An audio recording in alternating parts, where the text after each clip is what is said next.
সিরিয়ায় বাশার আল আসাদের সরকারের বিরুদ্ধে অভিযান পরিচালনাকারী বিদ্রোহী গোষ্ঠী হায়াত তাহরির আল শামের এইচটিএস নেতা আহমেদ আল শারা ক্ষমতায় আসার পর থেকেই পশ্চিমা ও আরও বেশি সমর্থন আদায়ের চেষ্টা চালিয়ে যাচ্ছেন। এর মধ্যে তার শাসনকে কেন্দ্র করে নতুন পরিকল্পনা নিয়েছে তুরস্ক। নতুন সিরিয়াকে পুনর্গঠনের অংশ হিসেবে সামরিক শক্তি বাড়াতে বড় পদক্ষেপ নিতে যাচ্ছে আঙ্কারা। নতুন সামরিক ঘাঁটি স্থাপনের পাশাপাশি অত্যাধুনিক মার্কিন F-16 যুদ্ধবিমান মোতায়েনের সোমবার ৩ ফেব্রুয়ারি ইরানের রাষ্ট্রীয় সংবাদ মাধ্যম প্রতিবেদনে উল্লেখ করা হয়, তুরস্ক সিরিয়ায় অন্তত ২টি সামরিক ঘাঁটি নির্মাণের পরিকল্পনা করছে।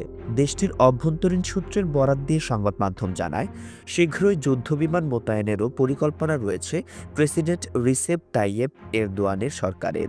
প্রতিবেদনে আরও বলা হয়, তুরস্ক সিরিয়া শীঘ্রই একটি যৌথ প্রতিরক্ষা চুক্তিতে স্বাক্ষর করতে যাচ্ছে। এই চুক্তির আওতায় যে কোনো তাৎক্ষণিক সামরিক হুমকির মোকাবেলায় আঙ্কারা দামেস্কোকে সহায়তা দেবে। পাশাপাশি তুর্কি বাহিনী সিরীয় সেনাদের সামরিক প্রশিক্ষণও দেবে। তুরস্ক মোট ৫০টি F-16 যুদ্ধবিমান সিরিয়ায় মোতায়েনের পরিকল্পনা করেছে।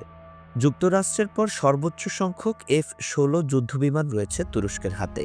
বিশ্বজুড়ে মাত্র ৫টি দেশ রয়েছে যারা স্থানীয়ভাবে মার্কিন প্রযুক্তি ব্যবহার করে এই যুদ্ধবিমান তৈরি করে। তুরস্ক তার অন্যতম। বর্তমানে তুরস্কর হাতে ২৩০ থেকে ২৭০টি F-16 যুদ্ধবিমান রয়েছে। অন্যদিকে সিরিয়ার বাফার জোনের কাছে একটি নতুন সামরিক ঘাঁটি তৈরি করছে ইসরায়েল। এর আগে সিরিয়ায় বেশ কয়েকটি সামরিক ঘাঁটি স্থাপন করেছিল যুক্তরাষ্ট্র।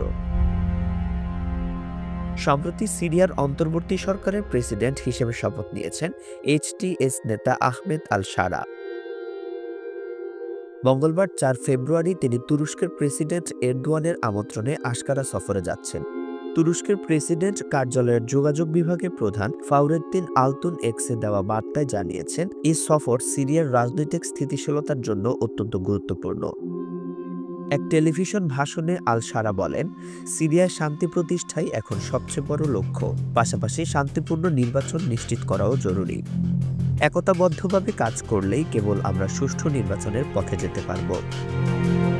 গত সপ্তাহে অন্তর্বর্তী প্রেসিডেন্ট হিসেবে দায়িত্ব নেওয়ার পর আল শারা উপসাগরীয় অঞ্চলের গুরুত্বপূর্ণ নেতা হিসেবে সৌদি যুবরাজের সঙ্গে সাক্ষাৎ করেন।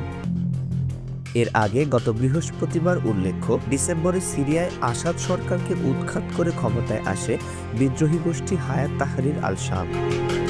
বিদ্রোহী গোষ্ঠীটি গত বুধবার সিরিয়ার অন্তর্বর্তী প্রেসিডেন্ট হিসেবে আহমেদ আল শারার নাম ঘোষণা করে। নতুন নেতৃত্বের হাত ধরে সিরিয়া এখন এক নতুন অধ্যায়ের সামনে দাঁড়িয়ে আছে।